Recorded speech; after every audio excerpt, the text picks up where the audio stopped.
Welcome back to Infidelity Tales Lab. We're incredibly grateful for your support. Before we begin today's tale, tell us, which city or country are you joining us from? We love connecting with our global audience. Now, let's dive into today's story. Chapter 1. The Unraveling.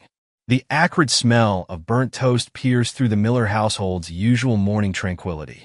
Silas Miller stood motionless at the kitchen counter, his muscular frame tense as he stared at the blackened bread. His weathered hands, calloused from 15 years of wielding weapons and training in combat, gripped the edge of the marble countertop. The burnt breakfast wasn't what bothered him. It was the growing void between him and his wife, Brielle. He heard the shower running upstairs, Brielle's morning routine as predictable as ever. Her phone lay on the kitchen island, screen dark, but holding secrets he'd soon discover. The past few months had been different. The warmth in her eyes had dimmed, replaced by a calculated distance that set off every warning bell in his combat-trained mind. Silas picked up his coffee mug, the black liquid inside as bitter as his thoughts. Their relationship had changed, morphed into something unrecognizable. He remembered their college days, him in criminology, her in fashion merchandising. They'd been unstoppable then, two ambitious souls with clear visions of their future. The shower stopped. Silas remained still, listening to the familiar sounds of Brielle's movements above. Her footsteps, the opening and closing of drawers, the soft thud of her makeup bag on the vanity. A notification sound cut through the silence. Brielle's phone screen lit up, and Silas's eyes caught the message preview. "Can't wait to see you tonight, my muscle god." The words burned into his retinas. His grip tightened on the mug, knuckles white with tension. The Marine in him kicked in immediately. Assess, analyze, plan. He set the mug down with deliberate control, though his insides churned with rage. Upstairs, Brielle hummed to herself, unaware of the storm brewing below. Silas heard her designer heels clicking on the hardwood, coming closer. He straightened his spine, years of military discipline masking his turmoil.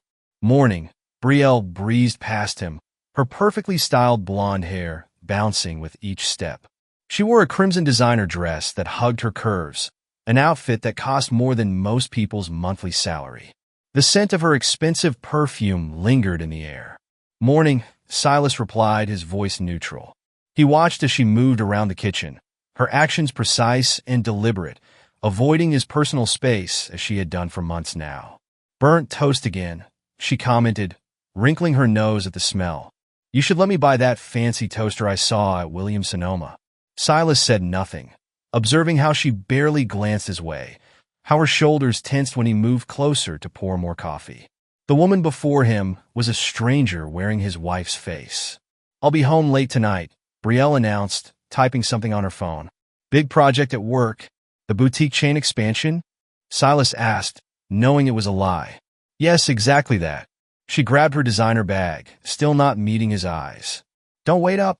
As she walked toward the door, Silas spoke again, his voice carrying the authority that had commanded troops in combat zones. "Brielle." She paused, her hand on the doorknob. "Yes. Be careful out there. People aren't always what they seem." A flicker of uncertainty crossed her face before she covered it with a practiced smile. "Of course. Have a good day." The door closed behind her, and Silas stood alone in the kitchen. He pulled out his phone and dialed a number he hadn't used in years. "Matt? It's Silas. I need your help." Meanwhile, across town at the Iron Temple gym, Jax Thorne admired his reflection in the mirror as he performed his morning workout routine. His massive arms bulged with each curl, veins prominent under his tanned skin. At 32, he was at his physical peak, though the needles and vials hidden in his gym bag told the true story of his impressive physique. "Looking huge today, Jax," a young trainer called out as she passed by with a client. Jax flashed his trademark smile, the one that had graced numerous fitness magazine covers. "Always got to stay ready for the camera, sweetheart."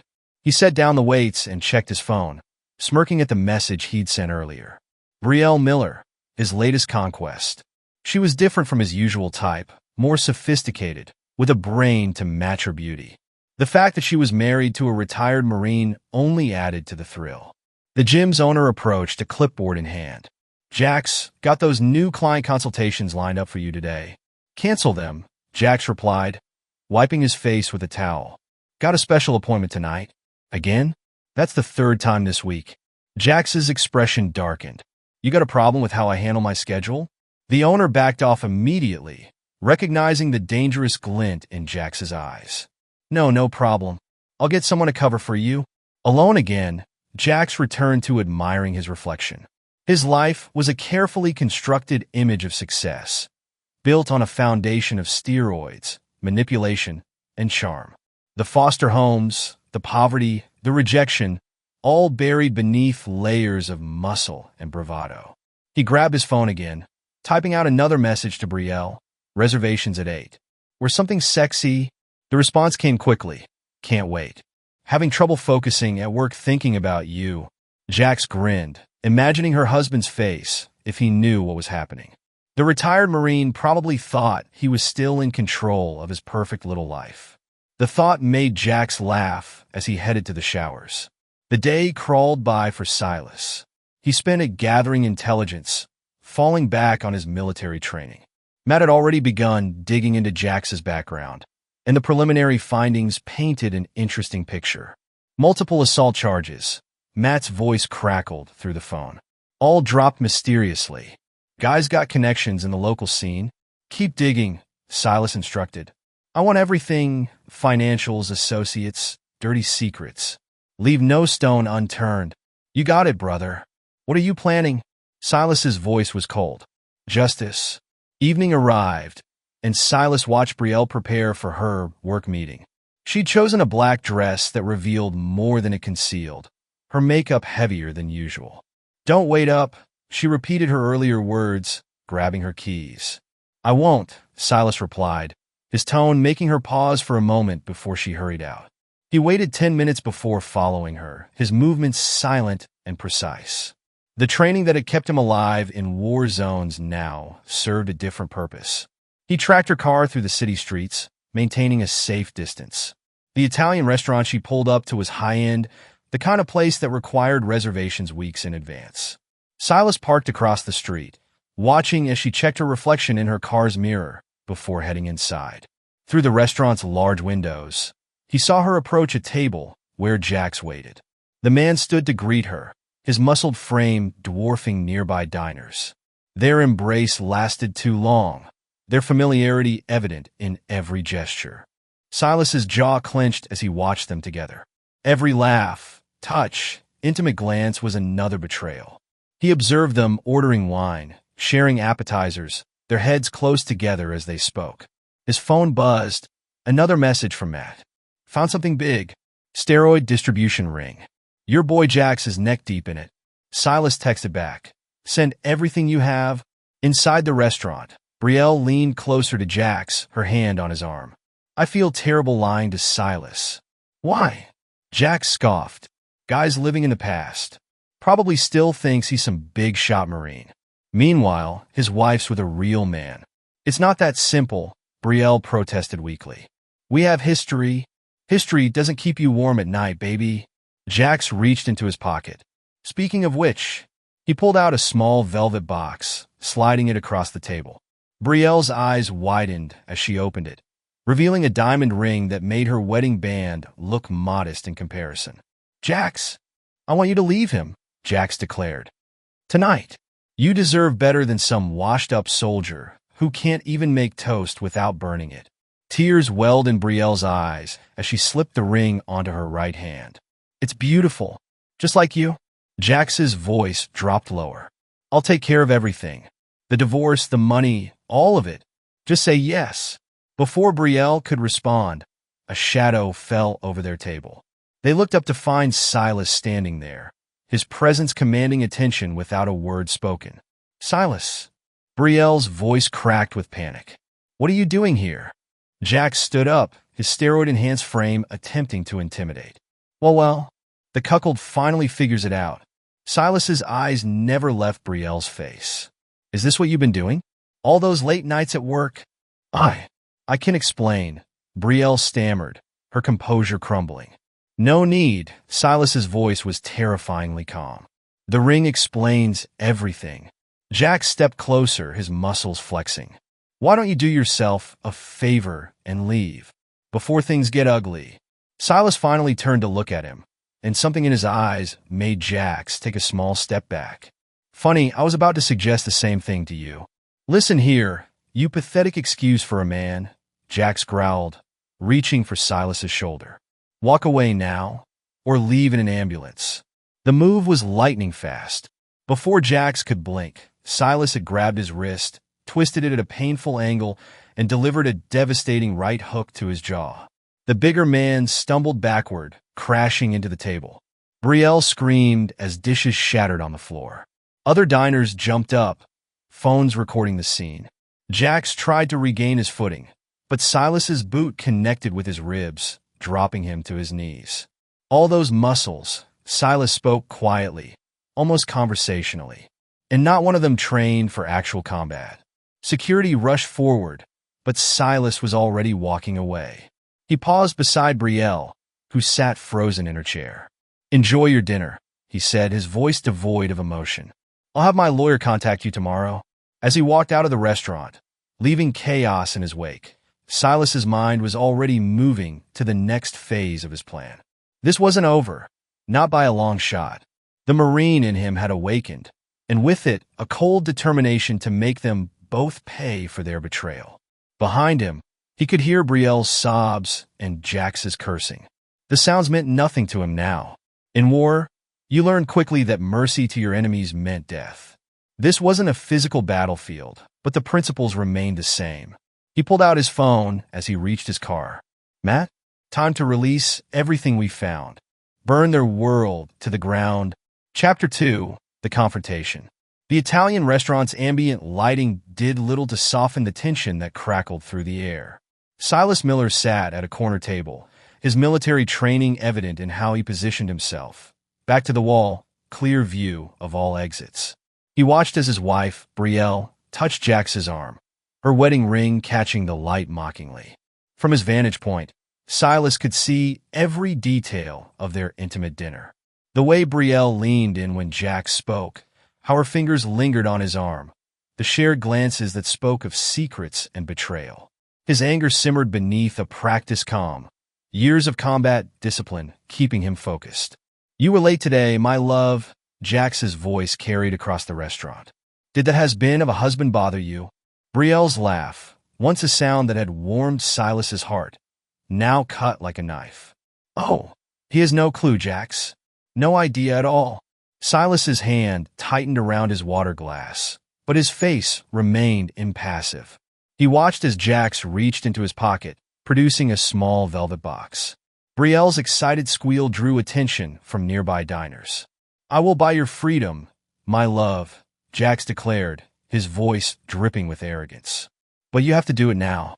He's just a waste of your talent and beauty, just a weakling, and I can't stand him for another second.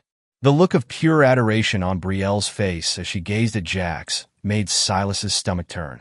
I will do it for you, Jax. You're the only one who understands me. Silas had seen enough.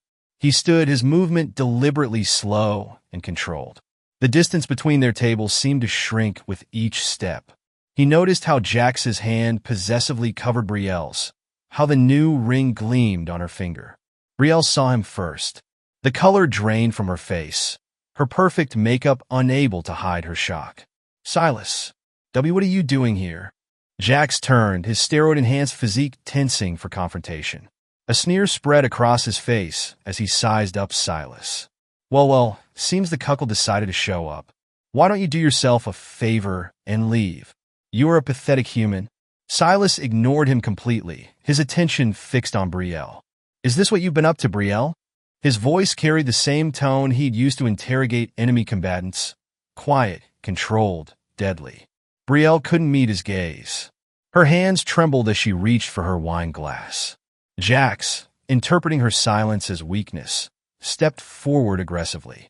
Be a good boy and run away before I hurt you, he bellowed, drawing more attention from other diners. His face reddened with rage when Silas didn't flinch. Walk away now or leave in an ambulance?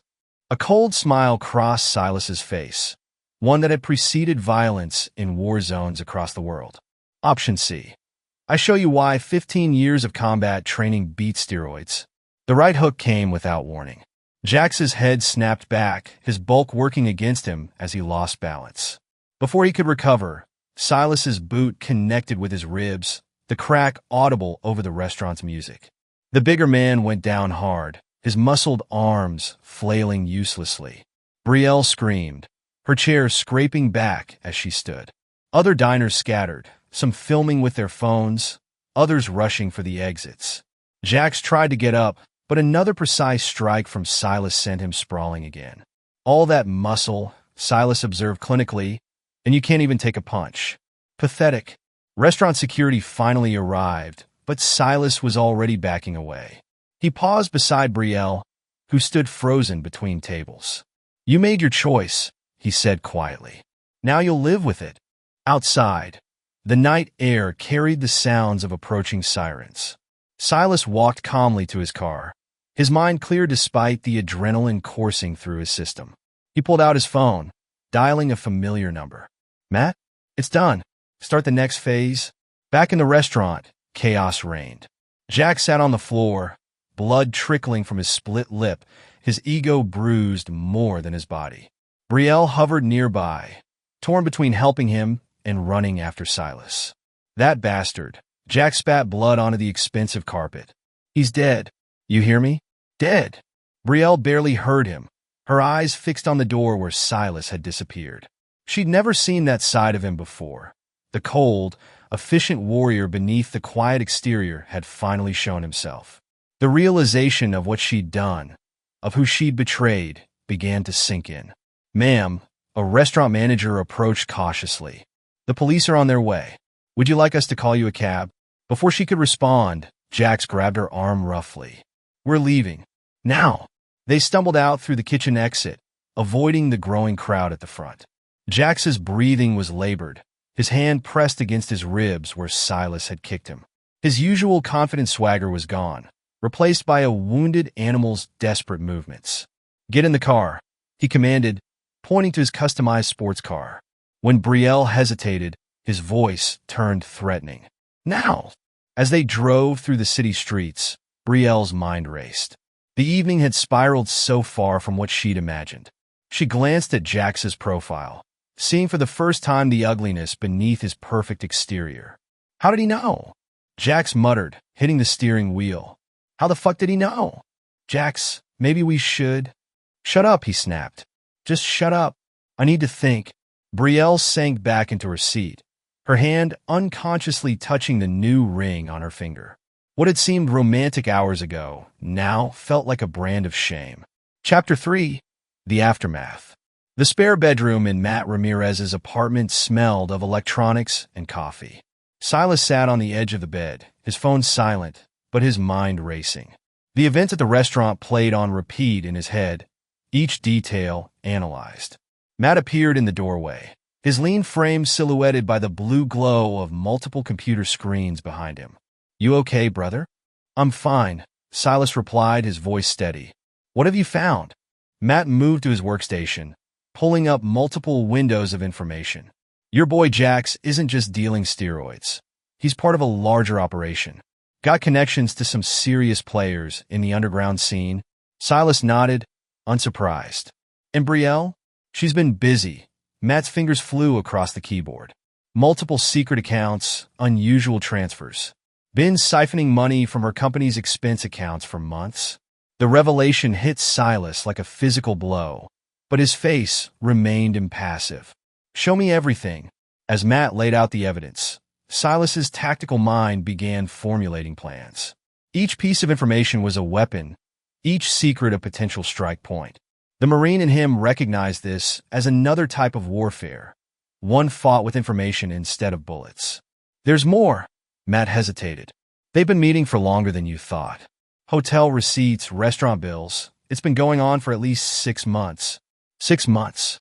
The time frame aligned perfectly with Brielle's growing distance, her late nights at work, her sudden interest in fitness and health clubs. Silas had noticed the signs, but had attributed them to stress from her job. Her parents involved in any of this? Silas asked, remembering his in-laws' barely concealed disdain for his military background. Matt grinned.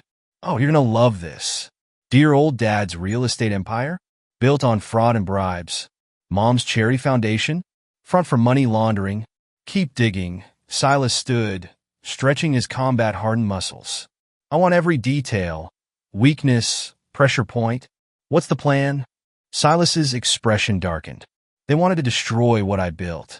Now I'll show them what real destruction looks like." Across town, Brielle sat alone in her car outside her parents' mansion. She'd left Jax at his apartment, unable to bear his increasingly erratic behavior. Her phone showed dozens of missed calls from work. News of the restaurant incident had already spread. She jumped at a tap on her window. Her mother, Elizabeth, stood there in designer sleepwear, concern etched on her surgically perfected face. "Darling, what's wrong? Why didn't you call?" Brielle burst into tears as she got out of the car, falling in her mother's arms like a child. Between sobs, she recounted the evening's events. Inside the mansion's opulent sitting room, Elizabeth poured 2 generous glasses of wine, while Brielle's father, Richard, paced the imported marble floors.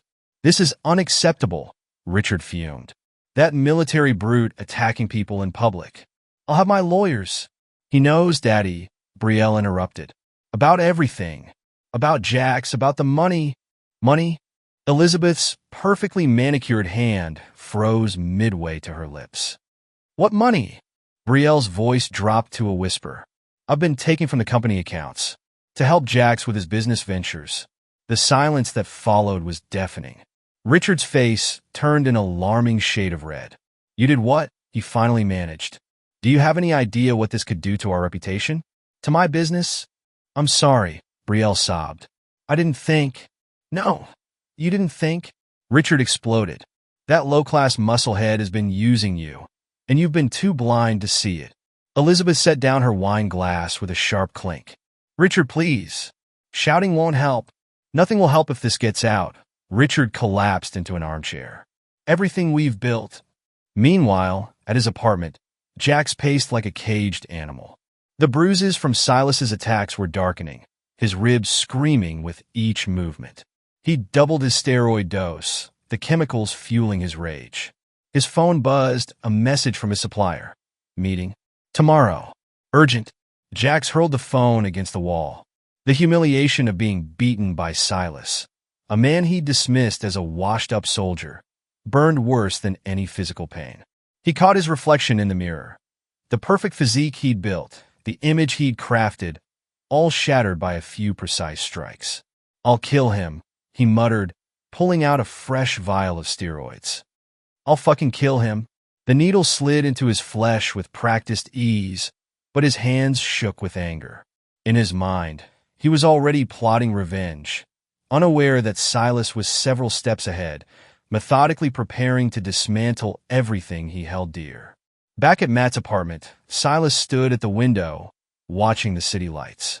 His phone displayed a photo of happier times. Him and Brielle on their wedding day, both smiling, both innocent of the pain to come. With a decisive movement, he deleted the photo. The man in that picture, the one who believed in second chances and forgiveness, was gone. In his place stood a warrior who'd learned the hard way that betrayal demanded retribution. "Matt," he called out, "start the protocols. It's time they learned what real warfare looks like." As dawn approached, 3 lives teetered on the edge of destruction. Brielle, seeking refuge in her parents' wealth. Jax, drowning in steroids and rage. And Silas, calculating his next moves. The battle lines were drawn, an act I drew to a close with the promise of devastation to come. Chapter 4. The Unraveling of Brielle's World. The morning sun illuminated the executive office at elite fashion boutiques, where Brielle sat reviewing quarterly reports. Her manicured nails tapped nervously against the mahogany desk as she tried to focus on the numbers before her. The events at the restaurant still haunted her thoughts, but she forced herself to maintain her composed exterior. A knock on her door interrupted her concentration. "Come in," she called out, straightening her designer blazer. Her assistant, Sarah, entered with an unusual expression. "Ms. Miller, the board requests your immediate presence in the conference room." Brielle's stomach tightened. Did they say what for? No, ma'am. But Mr. Davidson from Internal Audit is there. The walk to the conference room felt like a march to execution. Brielle's heels clicked against the marble floors, each step echoing her growing dread. She pushed open the heavy doors to find the entire board seated around the table, their faces grave.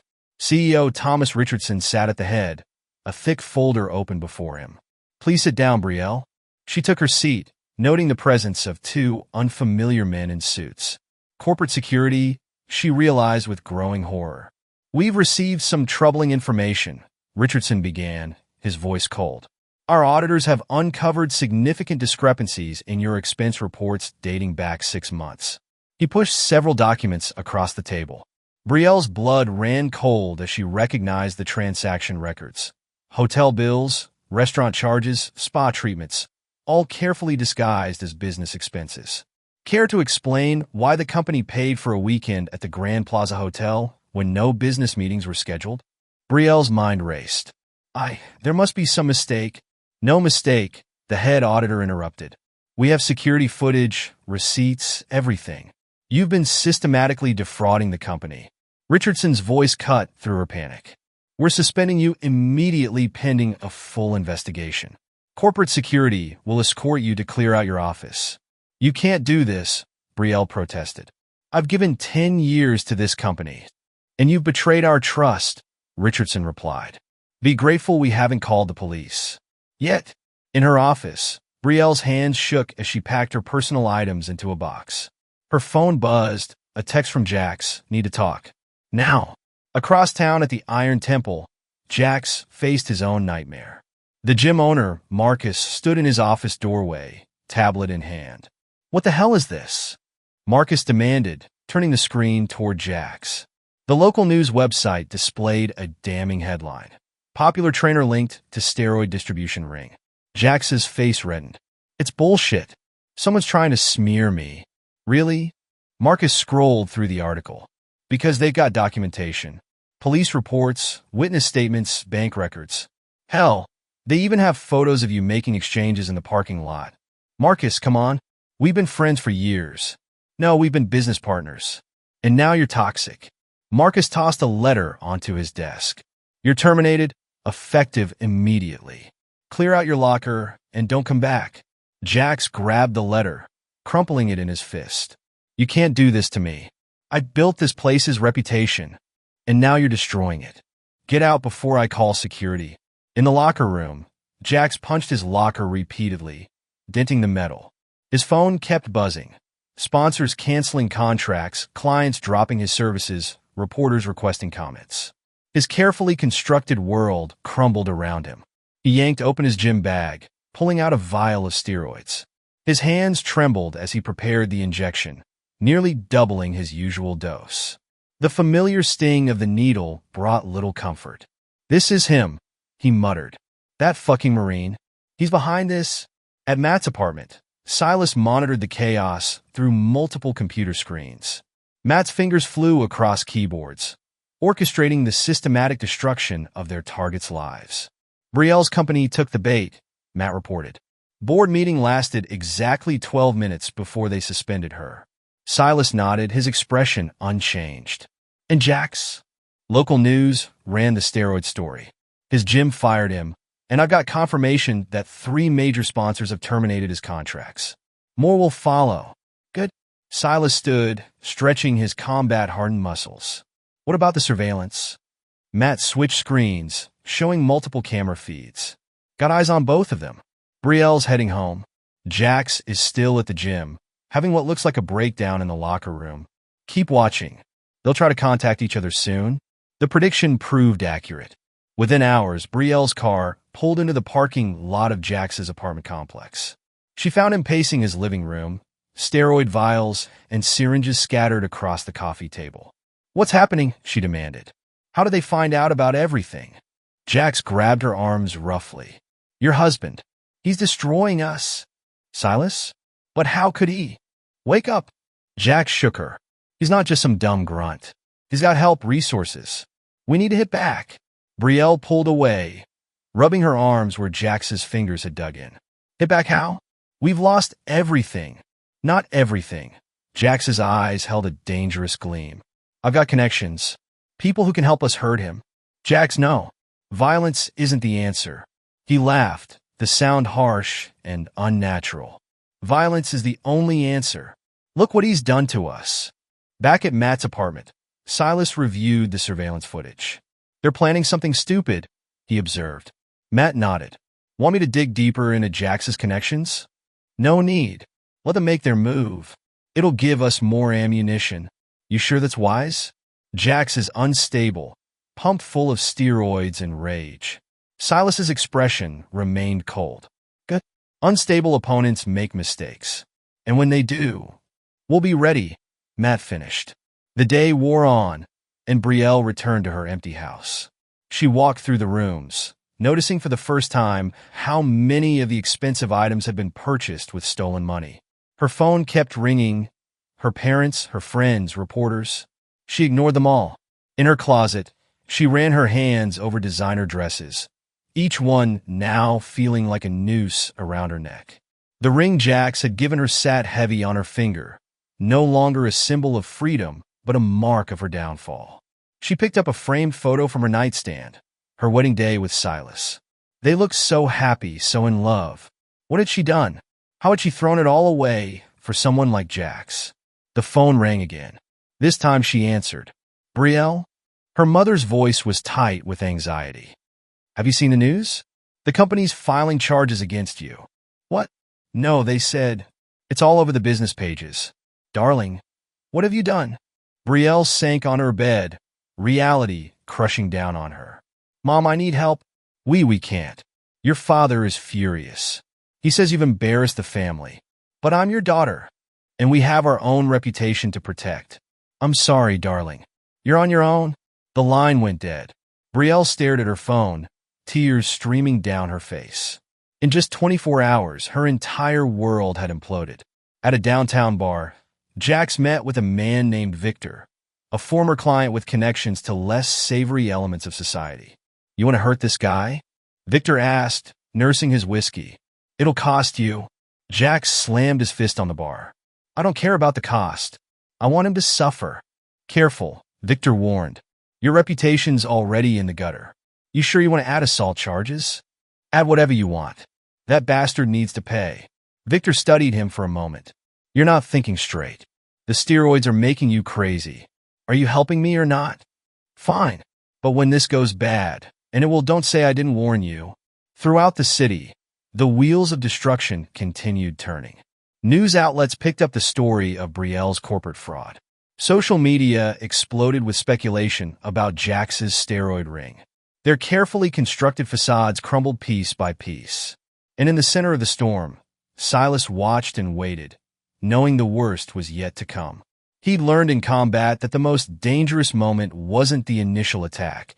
It was when a wounded enemy lashed out in desperation. Matt monitored their target's movements, noting patterns and vulnerabilities. They're both spiraling, he reported. Jax's steroid use has doubled. Brielle's burned through her savings, trying to maintain appearances. Good, Silas replied. Let them feel what it's like to lose everything. You're not worried they might do something desperate? Silas's expression remained unchanged. I'm counting on it. Chapter 5. The Escalation. The pounding on Matt's apartment door echoed through the hallway. Through the security camera feed, Silas observed Brielle standing outside, her designer outfit wrinkled, her makeup smeared with tears. Please, Silas, she called out. I know you're in there. We need to talk. Matt glanced at his friend. Want me to get rid of her? No, Silas stood. I'll handle this. He opened the door, but remained in the doorway, blocking her entrance. Brielle looked up at him, her composed facade cracking. What's happening? She pleaded. Why are you doing this? You know exactly why. Silas's voice carried no emotion. You made your choice, Brielle. Now face the consequences. I was confused. She reached for his arm, but he stepped back. Jax was exciting, different. But I never meant. Never meant what? Silas cut her off. Never meant to steal from your company? Never meant to humiliate me? Never meant to get caught? Tears streamed down her face. Please, they're pressing charges. My parents won't help. I have nowhere else to go. You have Jax, Silas reminded her coldly. Your muscle god who promised to buy your freedom. How's that working out? Silas, I'm sorry. I'll do anything. That's your problem, Brielle. You'll do anything for anyone who gives you attention. You're pathetic. The words hit her like physical blows. I was your wife. And now you're nothing to me? He stepped back inside. Goodbye, Brielle. The door closed with finality. Through the camera, they watched her collapse against the wall, sobbing. Matt whistled low. Harsh, brother. She deserves worse. Silas returned to the computers. Any movement from Jax? Yeah, about that. Matt pulled up a video feed. He's been meeting with some interesting people. The footage showed Jax in a dimly lit bar, talking intensely with a man Silas recognized. Victor Petrova, small-time criminal, thinks he's bigger than he is. They're planning something, Matt warned. Want me to dig deeper? No need. Let them come. As if on cue, the perimeter alarm blinked. Security cameras showed Jax approaching the building, his steroid-enhanced frame moving with barely contained rage. Right on schedule, Silas observed. Matt, go to the backup location. I'll handle this. You sure? Guys hopped up on enough steroids to kill a horse. Good. Makes him sloppy. Jax didn't bother with subtlety. He tried to kick in the door, only to find it reinforced. Security lights flooded the hallway, momentarily blinding him. Come out, you coward, he roared. Face me like a man. The door opened, revealing Silas standing calmly in the doorway. Breaking and entering now? Jax? Adding to your criminal record? Jax charged forward, swinging wildly. Silas stepped aside, letting momentum carry his attacker past him. A precise strike to Jax's kidney dropped the larger man to his knees.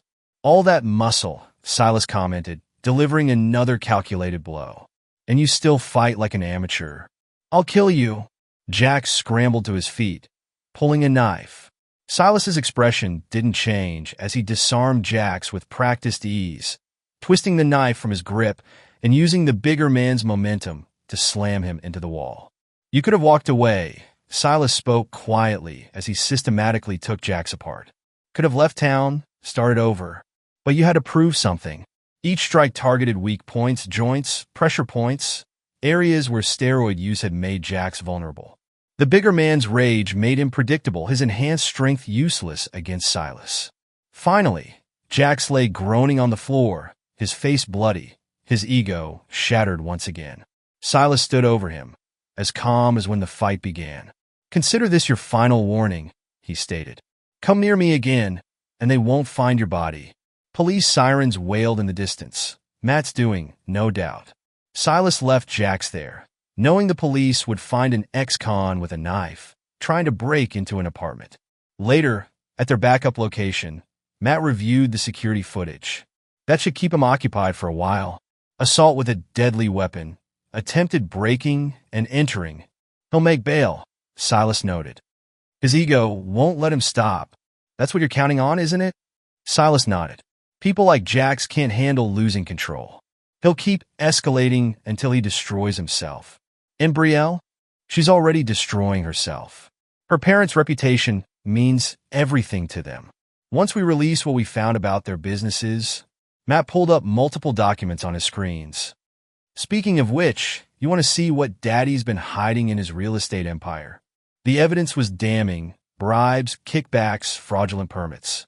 Elizabeth Miller's charity foundation was equally corrupt, laundering money through fake donations and inflated expenses. Release it, Silas commanded. All of it. To whom? Everyone. Police, IRS, FBI, media. Let them tear each other apart trying to save themselves. The next few days brought chaos. News outlets ran exposés on the Miller family's corruption. Federal agents raided Richard Miller's offices. Elizabeth's society friends distanced themselves as investigators dug into the charity's books. Brielle watched her family's destruction from her empty house. Calls to her parents now met with lawyers' voices. Her own legal troubles multiplied as the company's investigation uncovered more evidence of her fraud. Jax, released on bail, spiraled further into steroid-fueled paranoia. His remaining clients abandoned him. His supplier cut him off, fearing police attention. He spent hours in his apartment, injecting increasingly dangerous amounts of steroids, plotting revenge against the man who destroyed his life. Neither of them realized they were merely puppets in Silas's greater plan. Each desperate action, each attempt to fight back, only provided more ammunition for their destruction. In the digital command center he'd established with Matt, Silas watched their worlds burn. The Marine in him recognized this as psychological warfare, breaking the enemies will to fight by destroying everything they valued. You know they'll snap eventually, Matt observed. People can only take so much pressure. I'm counting on it, Silas replied. Let them come, together or separately. Doesn't matter. And then they'll learn why you don't betray a Marine. The pieces were in place, the trap set. All that remained was to wait for his targets to make their final, fatal mistakes. Chapter 6. The Web Titans. Richard Miller paced his luxurious office, phone pressed to his ear as he barked orders at his lawyers. Stacks of documents covered his desk, financial records, bank statements, permit applications. Each one a potential landmine in the federal investigation. I don't care what it costs, he snapped into the phone. Make this go away. A knock interrupted his tirade. His secretary stood in the doorway, face pale. Sir, the FBI is here. With warrants. Agents flooded the office, boxes in hand. The lead investigator approached his desk. Mr. Miller, step away from those documents. This is harassment. Richard blustered. I'll have your badges for this. Save it for your arraignment, the agent replied, signaling his team to begin gathering evidence.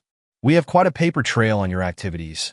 Across town, Elizabeth Miller faced her own crisis. The Charity Foundation's board had called an emergency meeting, and she sat surrounded by angry faces. The evidence is irrefutable, the board chairman stated. Millions in donations, redirected to personal accounts. Shell companies receiving consulting fees. What do you have to say for yourself? Elizabeth's carefully maintained composure cracked. I can explain. Save it for the prosecutors. Another board member cut in. We're dissolving the foundation immediately. At Matt's surveillance hub, Silas watched the Miller empire crumble. Multiple screens showed federal agents at various properties, Elizabeth being escorted from the foundation offices, reporters swarming both scenes. Their accounts are frozen, Matt reported.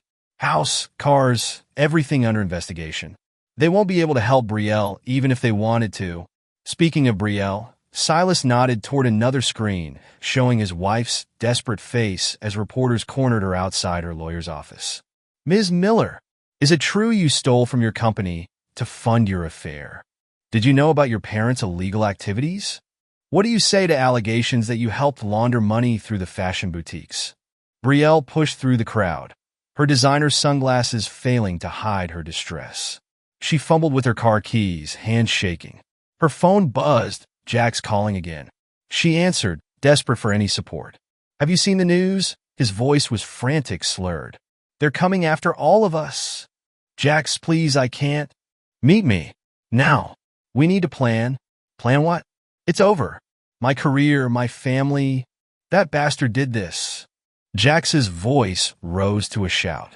He's ruining everything. Meet me at my place in an hour. No excuses. At Jax's apartment, the scene was chaotic. Empty vials littered the coffee table, papers scattered across the floor. Jax paced manically, his skin flushed, veins bulging unnaturally. We have to strike back, he ranted as Brielle entered. Hit him where it hurts. How? Brielle collapsed onto his couch. He's taken everything. Not everything. Jax pulled out his phone, showing messages from Victor. My contacts are ready. We just need money. Brielle laughed bitterly. Money? My accounts are frozen. My parents are under investigation. I can't even pay my lawyer. What about jewelry? Designer stuff? Anything we can sell? She twisted her wedding ring, the only valuable piece she had left. The irony wasn't lost on her. Meanwhile, Silas and Matt monitored their desperate planning. Matt had planted bugs in Jax's apartment weeks ago, capturing every word. They're getting desperate, Matt observed. Jax's steroid use is making him unstable. He's dangerous. Good, Silas replied. The more unstable he becomes, the easier our next move will be. Which is? Let them dig their own graves. The surveillance feed showed Jax grabbing Brielle's arm roughly. You're not backing out now. This is your fault too. You're hurting me. Hurting you? That Marine is destroying us. And you're worried about a little pain? Silas watched him passively as Jax's true nature emerged. The facade of charm stripped away, revealing the violent core beneath. Should we intervene? Matt asked as Jax's grip tightened on Brielle's arm. No, she chose this. Let her see exactly what she chose. Brielle wrenched free, backing toward the door. You're crazy. The steroids have made you insane. Don't you walk away from me. Jax lunged for her, but his steroid-impaired coordination made him stumble. She fled, leaving him raging in his apartment. Through the surveillance feed, they watched him destroy his own furniture in a drug-fueled rampage. His supplier cut him off, Matt reported. He's running low on steroids, mixing with other drugs. He'll snap soon. And Brielle? Another screen showed her in her car, makeup streaking with tears. She pulled into a hotel parking lot, the only place she could afford now. Running out of options, Matt noted. Her lawyers threatening to drop her case. Corporate fraud charges are pending. The fashion industry's blacklisted her. Increase the pressure, Silas commanded. Release the second wave of evidence to the media. Within hours, new headlines appeared. Fashion executives affair. Inside the corporate fraud scandal. Miller family corruption. A web of deceit. Steroid ring investigation widens. Celebrity trainer named Kingpin. Brielle's phone buzzed constantly. Journalists, former friends, debt collectors. Each call twisted the knife deeper. Her perfect world had shattered completely. Jax, spiraling in his drug-induced paranoia, made endless calls to his underworld contacts. But with his money gone and his reputation destroyed, even the criminals wanted nothing to do with him. From their command center, Silas and Matt watched the destruction unfold. Each desperate move by their targets only tightened the web around them. The police are building cases, Matt reported. Corporate fraud for Brielle. Drug distribution and assault for Jax. The feds have enough on her parents to put them away for years. Silas nodded, satisfaction cold in his eyes. This wasn't just revenge, it was justice served. He'd learned in combat that victory wasn't just about defeating your enemy. It was about making sure they could never rise to fight again. They'll make one last move, he predicted. Something desperate, something stupid, and we'll be ready? We've been ready since the beginning. The screens showed their targets' parallel descents. Brielle alone in a cheap hotel room, stripped of wealth and status. Jax in his ruined apartment, consumed by drugs and rage. Neither understanding they were merely pieces in Silas's greater strategy. The former Marine watched it all, his expression unchanging. In war, he'd learned that mercy to enemies was a weakness. In this private war, he would show no mercy. The web had tightened, and his targets were exactly where he wanted them. Desperate, isolated, and ready to make their final, fatal mistakes. Act 2 concluded with the stage set for their final destruction. Silas had systematically stripped away everything they valued. Wealth, status, reputation, family, hope. All that remained was to watch them destroy themselves in their desperate attempt to strike back at the man who'd orchestrated their downfall. Chapter 7. The Brink. Brielle sat alone in her cheap motel room, staring at her reflection in the spotted mirror. Her designer clothes hung loose on her frame, her perfectly maintained appearance now a ghost of its former self. The TV droned in the background, another news report about her family's corruption scandal. Her phone lay silent on the bed. No calls, no messages. Her social circle had evaporated the moment her disgrace became public. Even her emergency credit cards had been declined, the accounts frozen by federal investigators. A knock at her door made her jump. The motel manager stood outside, his expression unsympathetic. "Rent's due, Ms. Miller. Card was declined again. I just need one more day," she pleaded. "I'm expecting some money." "That's what you said yesterday.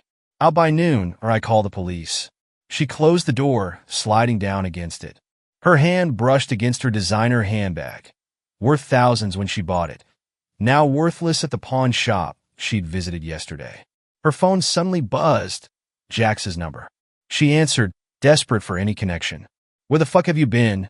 His voice was slurred, aggressive. I've been calling for hours. Jax, I can't. I'm being kicked out of the motel. I need help. Help? He laughed, the sound unhinged. We're way past help, baby. That Marine bastard's destroyed everything. But I've got a plan. What plan? There's nothing left to. Meet me at Victor's place. 1 hour. Don't be late. The line went dead. Brielle stared at her phone, dread pooling in her stomach. She'd seen the changes in Jax over the past weeks. The increased steroid use, the paranoia, the violent outbursts. Across town, Jax paced Victor's cramped apartment, his massive frame making the space feel smaller. Empty vials and needles littered the coffee table. You're using too much, Victor warned, watching Jax prepare another injection. That much juice will fry your brain. Shut up. Jax's hand shook as he pushed the needle in. I need to be strong. Need to be ready. Ready for what? That Marine's already kicked your ass twice. Jax hurled the empty vial at the wall. He caught me off guard. This time's different. This time I'll break him. How? Guys always 10 steps ahead. Look what he did to your life, to the girl's family. We grab his friend. Jax's eyes gleamed with drug-fueled mania. The hacker. Matt. Make him suffer. Draw Silas out. Victor shook his head. You've lost it, man. That's suicide. You helping or not? No way. I'm not getting involved in kidnapping a Marine. Jax grabbed Victor's throat, steroid-enhanced muscles bulging. You're already involved. Make the calls. Give me what I need. At their surveillance hub, Silas and Matt monitored the conversation through hidden microphones. He's deteriorating fast, Matt observed. Mix of steroids and street drugs. Guy's a walking time bomb. Silas watched the video feed impassively. Good? Fear and drugs make people stupid. Make mistakes. He's serious about coming after me. No, he's serious about dying. Silas's voice held no emotion. He just doesn't know it yet. Another screen showed Brielle leaving the motel, her possessions stuffed into a single bag. The former fashion executive now wore bargain store clothes, her designer items long since pawned. She's heading to Victor's, Matt reported. Want me to interfere with her rideshare? No. Let them meet. Let them plan. The more desperate they become, the easier our final move will be. The feed showed Brielle arriving at Victor's building, her usual confidence replaced by nervous glances over her shoulder. The lobby camera caught her flinching at her own reflection in the elevator doors. In Victor's apartment, Jax's pacing had become more frenzied. His skin was flushed, veins standing out unnaturally across his steroid-enhanced muscles. Finally, he grabbed Brielle's arm as she entered, yanking her inside. What took you so long? Jax, you're hurting me. She tried to pull away, seeing the wild look in his eyes. What's wrong with you? Wrong with me? He laughed manically. Everything's wrong. That bastard took everything. My career, my sponsors, my life. Victor watched from the corner, shaking his head. Man, you need to chill. You're spiraling. Shut up. Jax rounded on him. You're either with us or against us. Choose now. Brielle saw the needles on the table, the empty vials. Jax, you're not thinking straight. The drugs? I'm thinking clearer than ever. He pulled her close, his grip bruising. We're gonna make him pay. All of us. Together. How? Brielle's voice shook. He's destroyed everything. My family's under investigation. My accounts are frozen. We take what matters to him. Jax's eyes held a dangerous gleam. His friend Matt. The one who helped him ruin us. Kidnapping? Brielle gasped. That's insane. We'll go to prison. We're already going to prison. Jax shouted. Corporate fraud, drug charges. They've got everything. At least this way, we heard him back. In their command center, Silas and Matt exchanged glances as they listened. They're actually planning it, Matt said. Should we call the cops? Not yet, Silas replied. Let them dig deeper. I want everything on record. The surveillance feed showed Jax laying out his plan. Incoherent, drug-fueled ravings about revenge and justice. Brielle sat rigid on Victor's couch, fear evident in her posture. This isn't right, she whispered. We can't. Can't what? Jax loomed over her. Can't fight back? Can't hurt the man who destroyed our lives. This isn't fighting back. This is suicide. Jax backhanded her, sending her sprawling. You've always been weak, just like your parents, folding as soon as things got tough. Victor stepped forward. Hey man, take it easy. Jax spun, fist connecting with Victor's jaw. You too? All of you cowards? The feed showed Jax's complete breakdown, attacking both Brielle and Victor in a steroid-fueled rage. Furniture shattered, walls dented from thrown objects. Now, Matt asked, hand hovering over the phone. Now, Silas confirmed. Make the call. Police sirens wailed in the distance as Jax continued his rampage. Brielle crawled toward the door, blood trickling from her split lip. Victor lay unconscious by the overthrown coffee table. Nobody leaves? Jax grabbed Brielle's hair, dragging her back. We finish this. We kill them both. The door burst open. Police tactical unit, weapons raised. Freeze! Hands where we can see them. Jax roared, charging the officers. The taser hit him mid-stride, his massive frame crashing to the ground. Even then, the cocktail of drugs in his system kept him fighting as they subdued him. Brielle sobbed in the corner as paramedics checked her injuries. Her perfect world, already in ruins, had just shattered completely. At their hub, Silas watched it all unfold. Phase 1 complete. Phase 1. Matt looked up from his monitors. What's Phase 2? We finish this? Tonight. Outside Victor's apartment, police loaded a handcuffed, raving Jax into a patrol car. Brielle sat in an ambulance, giving her statement to detectives. Neither of them realized they were still just pieces in Silas's greater plan. The former Marine stood from his monitoring station, checking his weapon with practiced efficiency. Time to end this game. Chapter 8, The Showdown. The abandoned warehouse loomed against the night sky, its empty windows like vacant eyes. Silas moved through the darkness with practiced silence, each step calculated, each position carefully chosen. Matt's voice crackled in his earpiece. Targets approaching from the south. Looks like he managed to slip his police escort.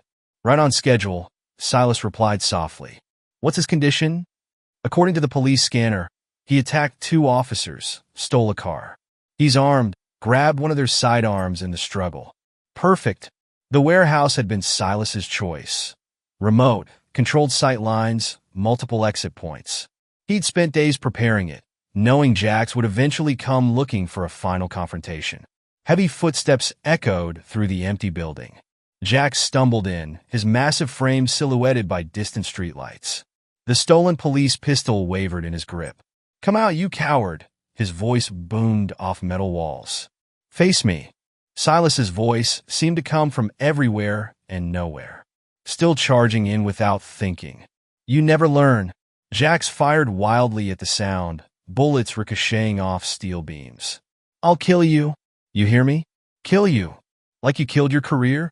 Silas moved silently between shadows. Your reputation? Your future. Shut up. Another wild shot. You destroyed everything. No, Jax. You destroyed yourself. The steroids, the drugs, the violence. You were a bomb waiting to explode. I just lit the fuse. Jax's laughter echoed manically. Big talk from a man hiding in the dark. What's wrong? Afraid to face me man to man? Afraid? Silas emerged into a shaft of light, standing calmly as Jax whirled to face him. I've faced real warriors in real combat. You're just a gym rat with delusions of adequacy. Jax roared, charging forward with the gun raised. Silas moved like liquid, deflecting the weapon and striking precise points on Jax's steroid-enhanced frame. The bigger man staggered, his drug-addled coordination no match for Silas's trained reflexes. Too slow, Silas commented, delivering another precise strike. Too predictable. I'll show you predictable. Jax swung wildly, his massive fist whooshing through empty air as Silas ducked under it. All that muscle, another strike, all those steroids, a precise blow to the kidney, and you still fight like an amateur. Jax stumbled, his breathing ragged. The cocktail of drugs in his system was taking its toll, his movements becoming more erratic. Stand still and fight, he screamed, firing the gun again. The bullet grazed Silas's arm, but the Marine didn't flinch. That's your problem, Jax. You think strength equals power. A lightning combination of strikes dropped Jax to his knees. The gun clattered away into the darkness. Real power, Silas continued, his voice cold, comes from discipline. Control. Things you never understood. Jax tried to rise, but his legs wouldn't cooperate. I'll kill you, he slurred. Kill you and that hacker friend? No, you won't. Silas's next strike was precise, devastating. You won't hurt anyone ever again. The big man collapsed, his steroid-enhanced body betraying him as the drugs and exhaustion took their toll. This is where it ends, Silas stood over him. Not with your revenge fantasy, but with you broken and alone. Do it then, Jax spat blood. Finish it. Death would be too easy. Silas zip-tied Jax's hands. You're going to live with what you've become. Every day in prison, you'll remember this moment. Police sirens wailed in the distance. Matt's doing, right on schedule. One last thing, Silas pulled out his phone, dialing a number. Time for the final player to see her handiwork. Brielle arrived 20 minutes later, escorted by police after Silas's anonymous tip. She found Jax unconscious, battered, his massive frame looking somehow smaller in defeat. Oh God, she whispered, backing away. What have we done? Silas emerged from the shadows. You chose this, Brielle. Both of you. Now live with it. She turned to him, tears streaming down her face. Silas, please. Save it. His voice could have frozen fire. The police have everything, the kidnapping plan, the assault, all of it. Enjoy prison, both of you. He walked away as police flooded the warehouse, leaving his wife and her lover to face the consequences of their choices. In his ear, Matt's voice reported movement of police units, federal agents, news vans, all arriving to document the final fall of Brielle Miller and Jax Thorne. The game was over. Justice, cold and complete, had been served. Chapter 9, The Price of Betrayal. In the aftermath, Silas stood in his new apartment, watching multiple news channels cover the story. Brielle's booking photo showed her broken, stripped of makeup and designer clothes. Jax's mug shot displayed the wreck he'd become, his steroid-enhanced physique already beginning to fade in custody. They're not getting bail, Matt reported from his computer station. DA's using our evidence to charge them with conspiracy, attempted kidnapping, assault, drug trafficking. The whole list. And her parents? Feds seized everything. They're looking at decades for the financial crimes alone. Silas nodded, satisfaction cold in his chest. He'd dismantled their entire world, piece by piece, leaving nothing but ruins. The news showed Brielle being led into court, reporters shouting questions. Ms. Miller, did you help plan the kidnapping? Was this revenge for your company firing you? What do you say to allegations of corporate fraud? She looked tiny, vulnerable, nothing like the confident woman who'd once commanded fashion empires. Her lawyer tried to shield her from cameras, but the damage was done. In another window, footage showed Jax being transported to county jail. The former fitness icon was a shell of himself, the mixture of drugs and defeat evident in his vacant expression. You know they'll talk, Matt said. Try to make deals. Let them. Silas's voice held no concern. Everything they say just proves what they are. Traitors, criminals, failures. He turned from the screens, his mission complete. The anger that had driven him these past weeks faded, replaced by a cold satisfaction. What now? Matt asked. Now? We move on. Find other battles worth fighting. The news continued reporting. Fashion executive Brielle Miller faces multiple felony charges. Former fitness celebrity Jax Thorne held without bail. Miller family empire crumbles amid federal investigation. Each headline was another nail in their coffin, another victory in Silas's campaign of destruction. He'd achieved what he set out to do. Not just revenge, but complete annihilation of those who'd betrayed him. The Marine in him recognized this as a successful operation. The objective had been achieved, the targets neutralized, all without compromising his own position. You know, Matt observed, some might say this was excessive. Some haven't been betrayed by those they trusted most. Silas checked his weapon one last time before storing it. They chose their path. I just made sure they reached the end of it. The screen showed Brielle's parents in court, their empire in ruins, their reputation destroyed. The fashion company had filed additional charges, ensuring their former executive would never work in the industry again. Jax's fitness empire had crumbled completely. His supplements pulled from shelves, his training certificates revoked, his steroid suppliers rounded up in federal raids. He faced decades in prison, his body already showing signs of withdrawal. This was justice, cold, complete, and unforgiving. Silas had emerged stronger, while those who'd wronged him lost everything. No regrets? Matt asked quietly. None, Silas replied. They declared war the moment they chose betrayal. I just fought better than they did. The sun set on the city as news channels continued reporting the fallout. Silas watched the coverage with detachment, knowing his mission was complete.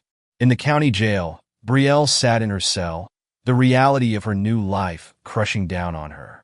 Her designer clothes replaced by an orange jumpsuit, her manicured nails now brittle and broken.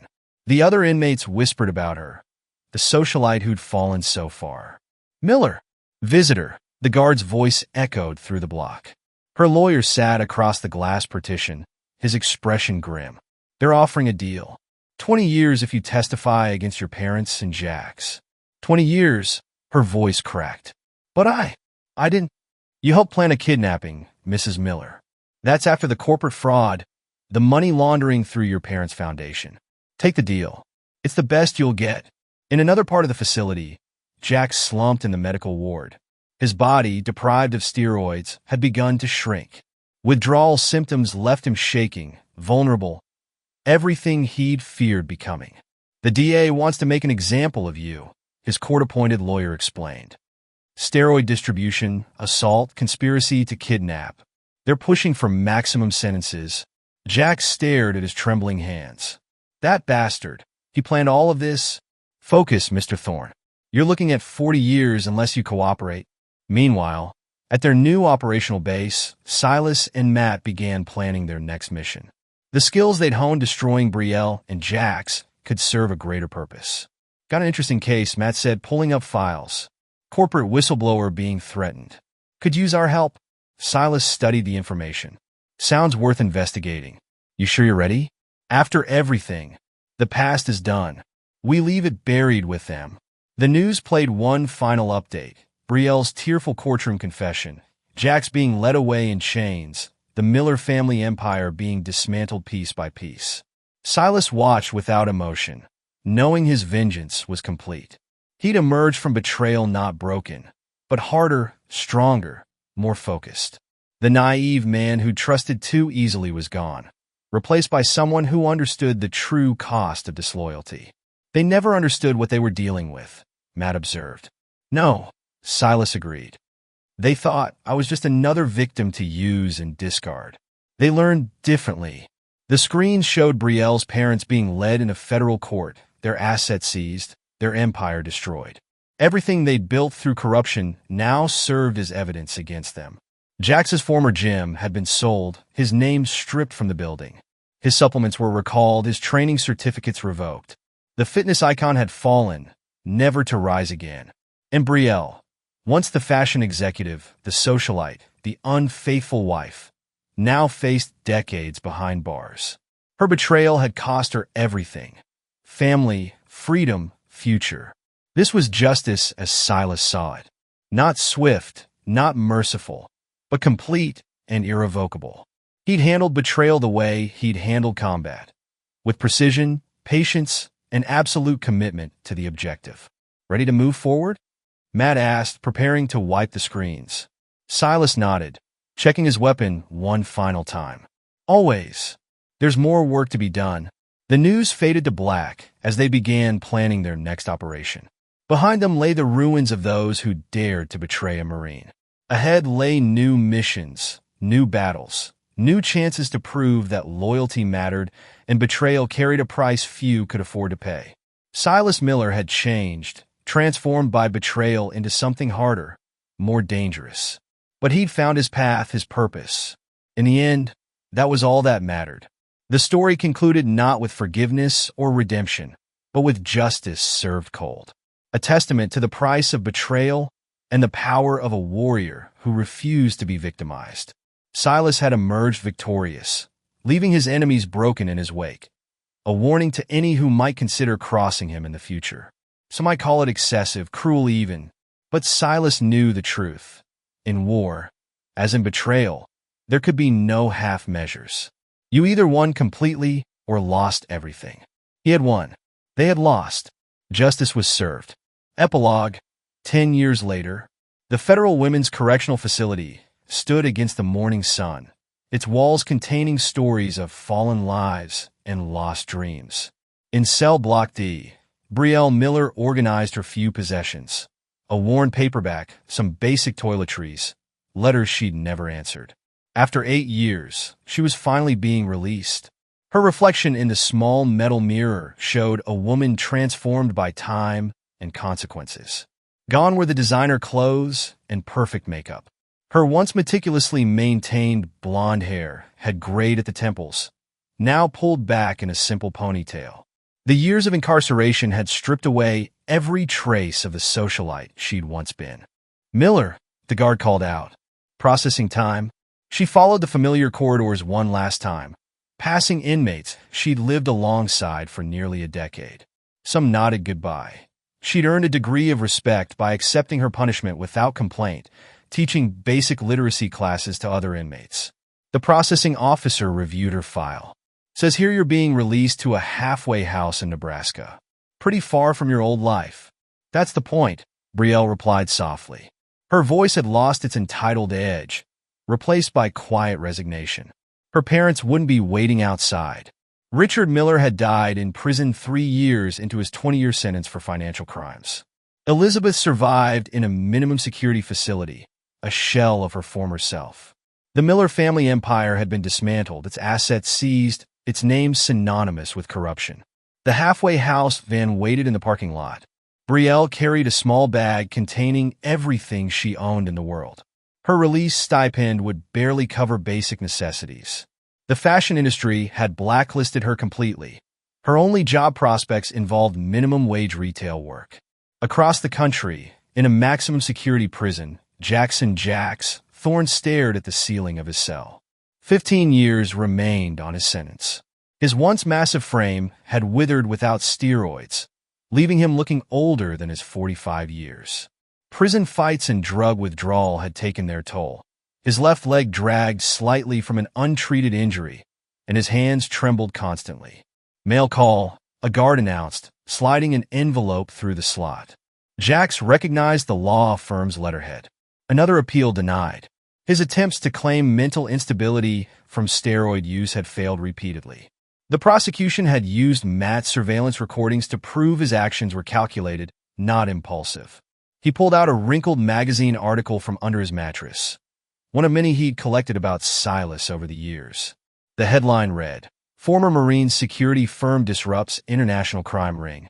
The photo showed Silas looking strong and focused, unchanged by time. In a high-tech office building downtown, Silas Miller reviewed operation reports with his team. The small security consulting firm he'd built with Matt had grown into a respected organization, specializing in corporate whistleblower protection and exposing corruption.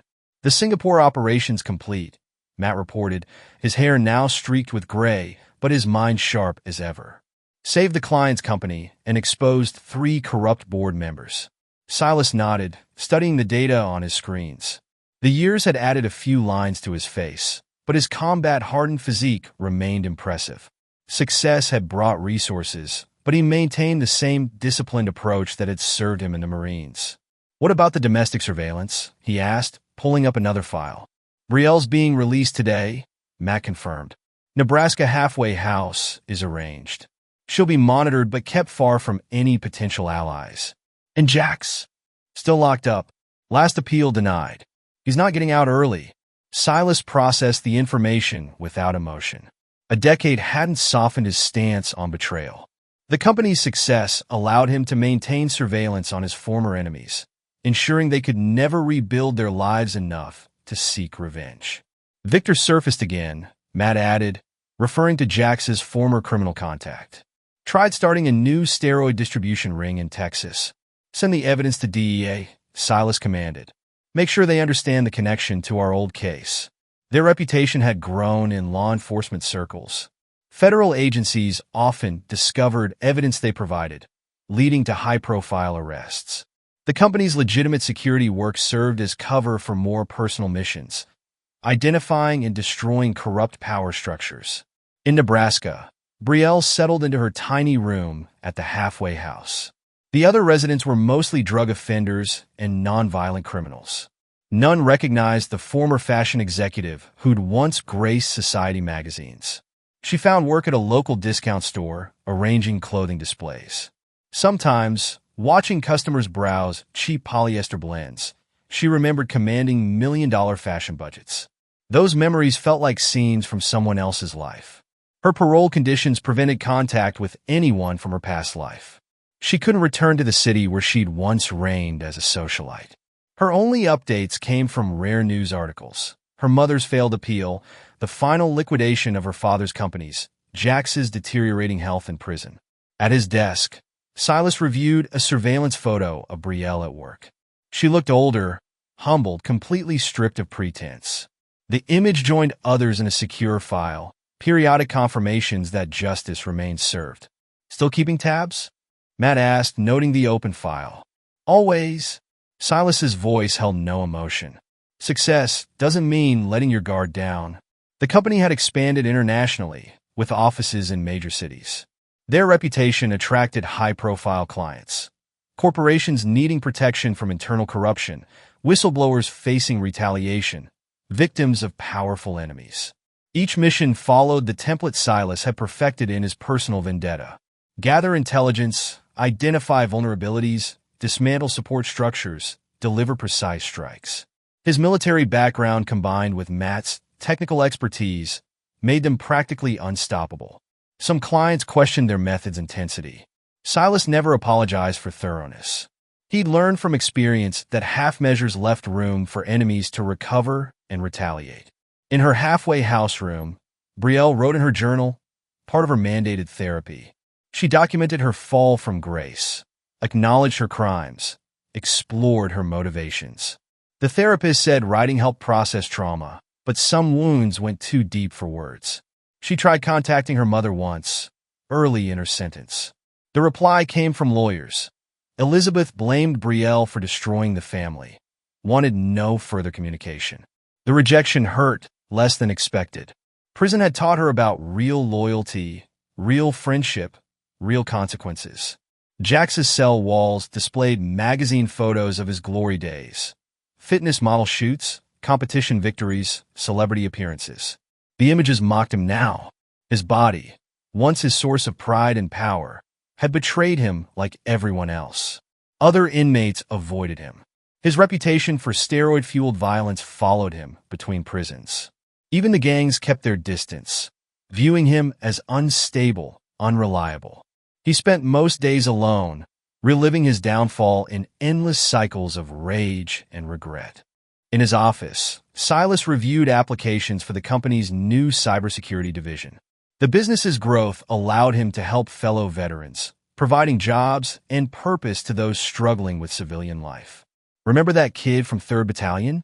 Matt asked, indicating a particular application. Martinez. Good soldier, solid under pressure. He's finishing his computer science degree. Could be an asset.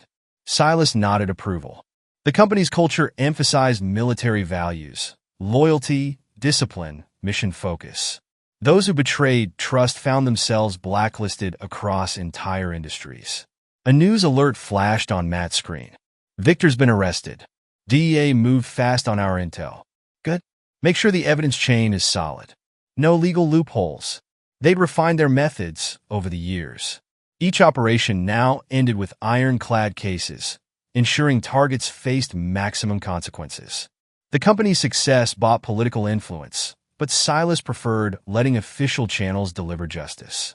Brielle's halfway house roommate, a former addict named Sarah, noticed her organizing the store's discount racks.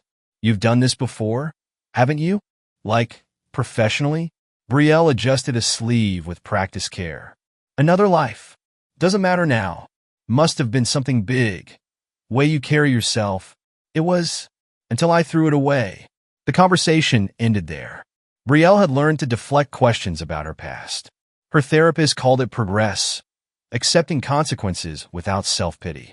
She called it survival.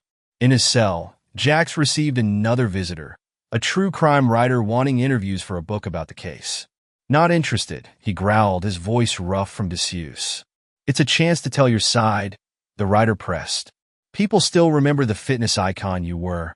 That man's dead. The Marine killed him. The writer left empty-handed.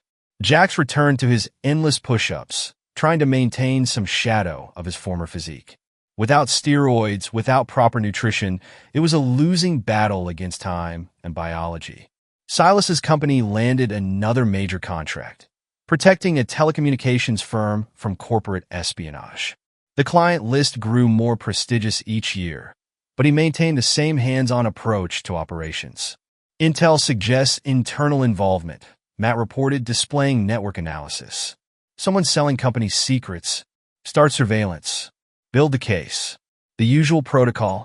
Their methods remained consistent. Gather evidence.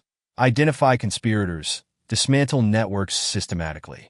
Each successful operation enhanced their reputation for thoroughness. After work, Brielle attended mandatory counseling sessions. Today's topic: rebuilding self-worth after incarceration. You're making progress, the counselor noted. Taking responsibility, not making excuses. Prison teaches you about consequences, Brielle replied. Real ones, not just losing social status. Have you thought about contacting family? They made their choice. Like I made mine? The session ended with homework, listing positive goals for the future. Brielle wrote simple things. Maintain employment, stay clean, follow parole requirements. Her ambitions had shrunk to match her circumstances. Jax's prison psychiatrist reviewed his file during their monthly session. Still having revenge fantasies? What else is there? Jax's laugh held no humor. He took everything, left me with memories and hatred. That's not healthy long-term coping. Nothing about this is healthy. Nothing about this is long-term. The psychiatrist noted increased depression, recommended medication changes. Jax ignored the prescriptions like he ignored everything else. His mind remained trapped in the past, reliving his glory days and subsequent destruction. At day's end, Silas secured the office's classified materials. The company had expanded, but maintained military-grade security protocols. Trust earned through loyalty, betrayal punished without mercy. Martinez starts Monday, Matt mentioned. Put him on the Singapore follow-up? Start him small. Test his commitment first. They'd learn to evaluate people carefully, spotting potential betrayal before it materialized. The company's success attracted opportunists, but few survived the vetting process. In her halfway house bed, Brielle dozed fitfully. Dreams mixed past and present. Fashion shows becoming prison corridors, designer gowns turning to orange jumpsuits. She woke repeatedly, reminded that her old life existed only in memory. Jax paced his cell in darkness, 7 steps each way. His thoughts circled endlessly. Past glory, present ruin, future emptiness. The prison psychiatrist called it obsessive rumination. He called it justice. Silas's final victory, playing eternally in his mind. Silas reviewed tomorrow's operation schedule. The company had grown beyond his original vision, becoming a force for justice in its own right. Each mission still followed his core principle: loyalty rewarded, betrayal punished completely. A decade had passed since his personal vendetta, but its lessons shaped everything that followed. Success bought power, power enabled justice. Justice required absolute commitment. No half measures, no mercy for enemies, no forgiveness for betrayal. His phone buzzed, another client requesting help against corruption. He studied the details with professional detachment, already plotting strategy. The past had taught him well, and the future held endless opportunities to apply those lessons. The story's players remained in their assigned roles. Brielle adapting to reduced circumstances, Jax trapped in prison and regret, Silas expanding his influence and power. Justice, once served, maintained its grip eternally. Time had transformed them all, But the fundamental truth remained unchanged. Betrayal carried consequences, and those consequences lasted forever. Silas had made sure of that, and his growing success ensured he could maintain that truth indefinitely. The epilogue ended as it began: Brielle in exile, Jackson in prison, Silas in power. A decade's passage hadn't altered the essential outcome. Justice, served cold, remained preserved in ice, unchanging and eternal. And there you have it. Another story comes to an end. What did you think? I'd love to hear your thoughts in the comments below. If you enjoy this story, consider joining our community by subscribing. It means the world to us. For more stories like this one, check out the recommended videos on screen. And I'll see you there.